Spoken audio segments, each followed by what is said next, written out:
I have here the third of 3 enhanced sets in Enhanced Jabba's Palace. So similar to Enhanced Cloud City, we're going to see 3 special premium cards that are only available out of these boxes, unless of course they were made into foils later. And then a few Jabba's Palace packs. We'll probably take a look at the cards, open up half the packs, then take a look at what else is inside and around the box. This is the C3PO one. And he has interesting text. We'll take a look at that in terms of how he's deployed. Kind of a unique thing that not really any other characters to my recollection have. I opened this one weird, so maybe I'll need scissors unless I can find a good tear, good seam. Okay, there we go. The packaging on these is pretty tough, so I don't want to knock my camera off. There we go. I do like these triangular boxes, yeah, just the shape of these boxes is interesting. Not a lot of card things that I've seen have been like them. So I'll pull out a few packs.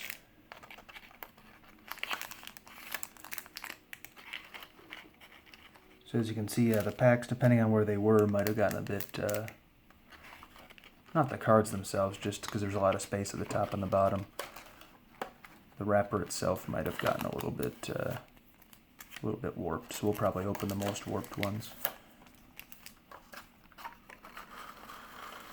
There's our cardboard to help certify things, if that's a word. And then our premium cards. Some more contact info.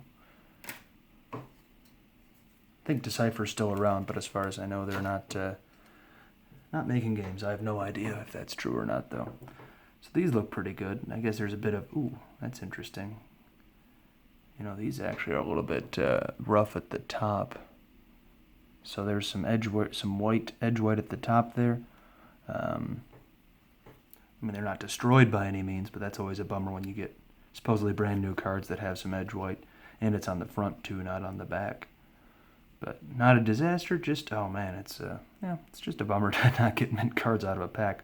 Pack fresh doesn't mean much when it comes out damaged, but yeah, I do like this C3PO ID at least. I mean, you can only deploy to Jabba's Palace, but if you replace a different C3PO, you can retrieve 3 Force.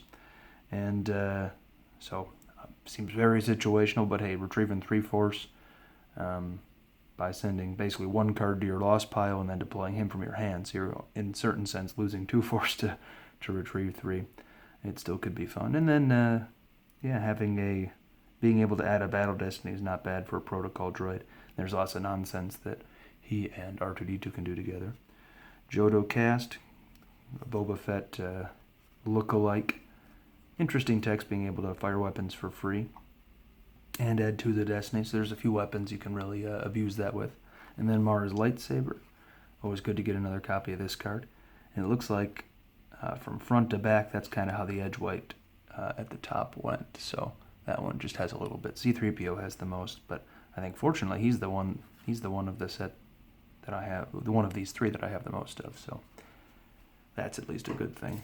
Plus he's one of the least valuable cards in the set of only 12 cards. So a couple packs are coming.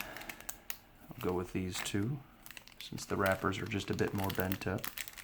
It's well above where the cards were though. But if the packs were that bent up at the top, I guess it makes sense that the cards would have some issues too.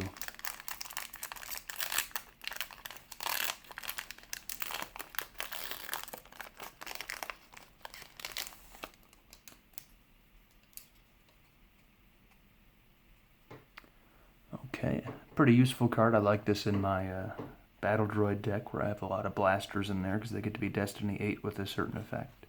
We're going to see lots of unique, or I should say non-unique aliens, and then our rare is probably going to be a unique alien, but there's other cards you can get. An interesting creature. I can't remember if he's the light side or dark side one. Okay, he's the dark side one. Alright, well our rare is going to be a planet. Kifex, okay. So those seem to be a bit more popular from my assorted rares listings where I sell like 10 Jabba's Palace rares at one time for a few bucks. They seem to request more planets too, so it's not a bad pull. And it is kind of interesting how a set with no ships has 4 4 planets, I believe. Now Huta's one. That's actually a pretty useful one these days in a lot of decks. Kifex, Tibrin, and there's one more. Kurdo 3. I spend a lot of time sorting cards, so if there's ever a Star Wars CCG trivia contest, I should join up.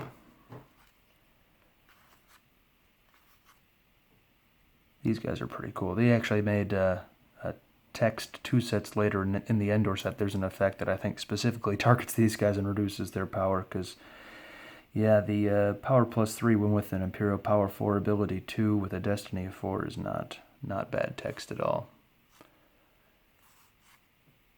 At the Rancor Pit. Oh, okay, that's kind of funny. We get the Rancor Pit and the thing that sends people to the Rancor Pit. If we get a Rancor, that'd be awesome. Now we get a weapon. Okay, Thermal Detonator, nice. This is a card that's good enough to sell as a single. I mean, it's not a big money card, a couple bucks, but kind of a cool idea, and kind of a scary text there. Draw 3 Destiny, all cards matching those Destiny numbers at the same site are lost. So you can really mess both yourself and your opponent up, but depending on what you have in your deck and what you track, you can get to decide what to do with those.